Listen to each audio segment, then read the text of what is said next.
आहार एवं दिनचर्या। आहार एवं दिनचर्या।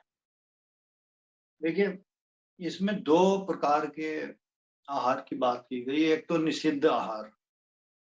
निषिद्ध आहार को हठ योग में जो अपत्य आहार है उसी के अनुरूप कुछ मिलता जुलता कहा गया है। जो आहार योग में बाधा ना पहुंचाते हो, ऐसे आहार करने चाहिए। इसके अंतर्गत कौन से आहार आते हैं? जैसे तेल, खटाई, तीखा भोजन, मांसाहार, रूखा, हींग, मसाले आदि भोजनों का सेवन नहीं करना चाहिए।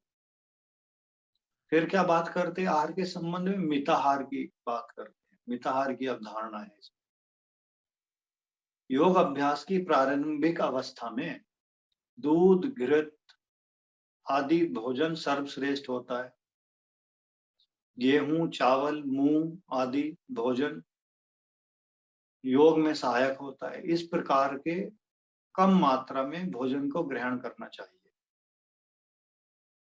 अब बात की है इन्होंने दिनचर्या की।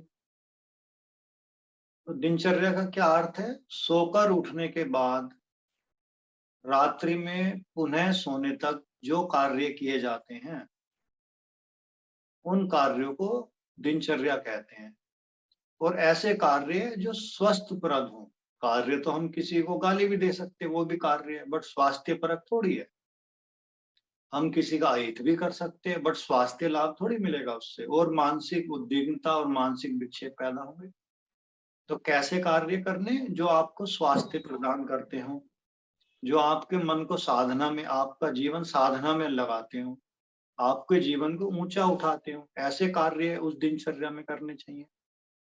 क्या कार्य नहीं करने चाहिए जिनके बारे में मना किया गया है दिनचर्या में? अग्निताप, यानी हम अग्नि का सेवन, अब जाड़े चल रहे, कई बार हम अग्नि वगैरह का सेवन करते हैं, तापते हैं। स्त्री प्रसंग, अधिक चलना, बहुत ज्यादा शारीरिक श्रम, बहुत ज्यादा प्रातः काल में ही उठ गए कि 3 बजे से उठ गए, ये भी गलत है, नींद पूरी नहीं होगी इससे। बहुत ज्यादा प्रातः काल में ही उठ के अगर स्नान अच्छा बताया गया है शास्त्रों में तो हमने 3 बजे ही कर लिया, ये भी गलत है। उपवास तथा शरीर को पीड़ा पहुंचाना आदि कार्यों का परित्याग कर देना चाहिए। योग सिद्धि के प्रारंभिक लक्षण एवं सावधानियां। ठीक है जी। जैसे कल भी हमने कुछ योग सिद्धियों के लक्षण पढ़े थे। मल मूत्र अल्प हो जाता है, शरीर से गंध आती है, आंखें निर्मल हो जाती हैं, हृदय पवित्र हो जाता है। उसी प्रकार इस उपनिषद में भी कुछ लक्षण बताए गए हैं। जैसे जैसे योग साधक साधना में आगे बढ़ता है और गहराई प्राप्त करता है, तो साधक को साधना में कुछ लक्षण दिखाई देने लगते, उत्पन्न होने लगते हैं। जैसे वो कौन से लक्षण है? दूरदर्शन, यानी दूर तक का देख सकता है। दूर श्रवण, एक जगह बैठा हुआ बहुत दूर तक का सुन सकता है। क्षण भर में कहीं भी पहुंच सकता है, एक स्थान से दूसरे स्थान। जैसे नारद जी, आपने देखा होगा टीवी सीरियल में, नारायण नारायण और गायब। हम्म?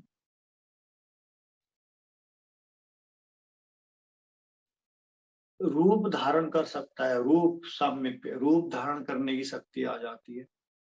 आकाश मार्ग में गमन कर सकता है, अदृश्य होने की भी शक्ति शक्ति आ जाती है, और कहीं भी प्रकट होने की शक्ति उत्पन्न हो जाती है। ये योग सिद्धि के लक्षण है। क्या सावधानियां बताई हैं इसमें?